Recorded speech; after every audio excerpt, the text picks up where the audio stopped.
ઈશાન ખૂણામાં કે અગ્નિ ખૂણામાં ટોયલેટ બાથરૂમ હોય તો ચાલશે, પણ ટોયલેટ સીટ ક્યારેક ખુલ્લી ન હોવી જોઈએ. ટોયલેટ સીટ એવી રીતે ન બનાવશો કે એનો ઉપયોગ તમે સૂર્યની સામે બેસીને કરી શકો. સૂર્યની સામે બેસીને માત્ર પૂજા થાય. હવે ટોયલેટ સીટને તમે એવી રીતે સેટ ન કરશો, ટોયલેટ સીટને એવી રીતે ફિટ ન કરાવશો કે એની ઉપર બેસી અને સૂર્યની સામે બેસીને તમે એનો ઉપયોગ કરી શકો.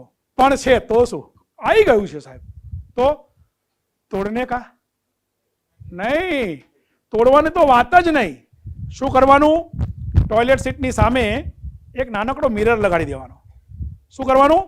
ટોયલેટ સીટની સામે એક નાનકડો મિરર લગાડી દેવાનો. આજકાલ ડિઝાઇનર મિરર બહુ સરસ આવે છે.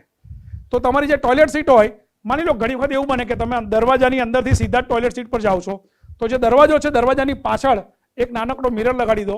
એને કહેવાય રિફ્લેક્શન થેરાપી. શું કહેવાય એને? Reflection therapy. તો તમારો એ દોષ દૂર થઈ જશે. જય